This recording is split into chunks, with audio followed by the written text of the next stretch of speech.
Okay. Can you tell the people your name? Hi, my name is Dr. Charles Proctor. Dr. Charles Proctor. He is the doctor on TLC's Too Large, 1,000-Pound Sisters, and all of the shows that you love to watch and secretly judge. I want to ask you some questions. Yeah, of course. You are the doctor that did the surgery on the 1,000-Pound Sisters. That was like a huge process, right? Because there's determination on their part to kind of stay the course. That's exactly right. Because my wife is a huge fan of those shows. And I don't mean a huge fan, I just mean she likes the show a lot. She's not the huge part. Hey, babe, it's a healer right here, man. It's pretty cool. Our practice is called Beltline Bariatrics. So This is the guy with the hands who is doing all of the major work. Okay, best advice you've ever gotten? Ooh, best advice I've ever gotten. How did you get started in this, man? What's going on? Yeah, it was funny. So I started my practice back in 2016, and I walked in one day. Practice probably wasn't a year old, wasn't a few months old. Wow. The girls in front said, hey, a television production company called and said they want to do a television show with you called Family by the Ton. And, Family by the Ton. Family by the Ton. They already had the family ready to go. They were just looking for a surgeon and a hospital to say yes, and I thought it was a scam. So I told them that I would only speak with them if they brought lunch to everybody the next week. You know, we were young and knew we couldn't afford lunch, so I thought it'd be a way There you go. There you to go. get lunch for everybody, right? Right. So they did, and they came and they started talking about it, and I realized, wow, this is real.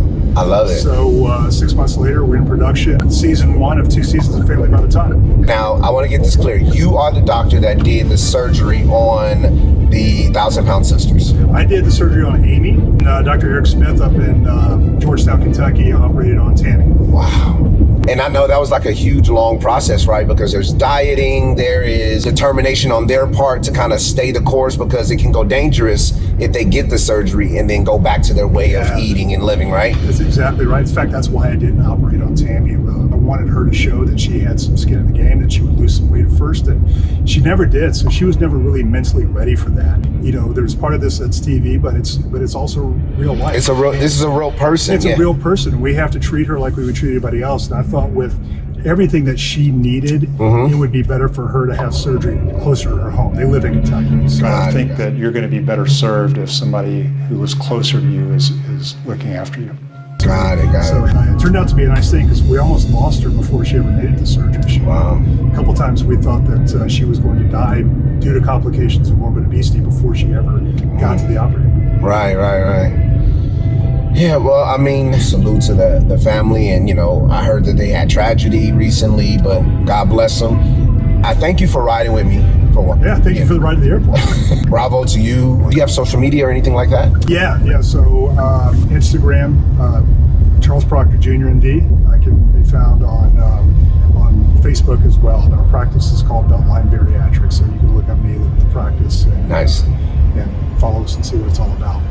Thank you for what you do, man. I really do appreciate it. And, Absolutely. Cool that you get to meet all these people, much more famous people than me, but pretty cool. I guess not. My wife lit up when I called her on FaceTime. She was like, oh, that's the doctor. She said he had the same voice and everything. You know, I wondered who that person was that was watching my shows, and now I know. Last question. Yeah. Best advice you've ever gotten? Ooh, best advice I've ever gotten. There's nothing that's insurmountable. No matter how bad you think that things are, somebody else has it worse, and you can always work through things. So I like that. I try to remember that. I try to remember that for myself, my patients, and teach my boys that every day. Everybody, the lovely doctor. It's great, man. It's a healer right here, man. It's pretty cool.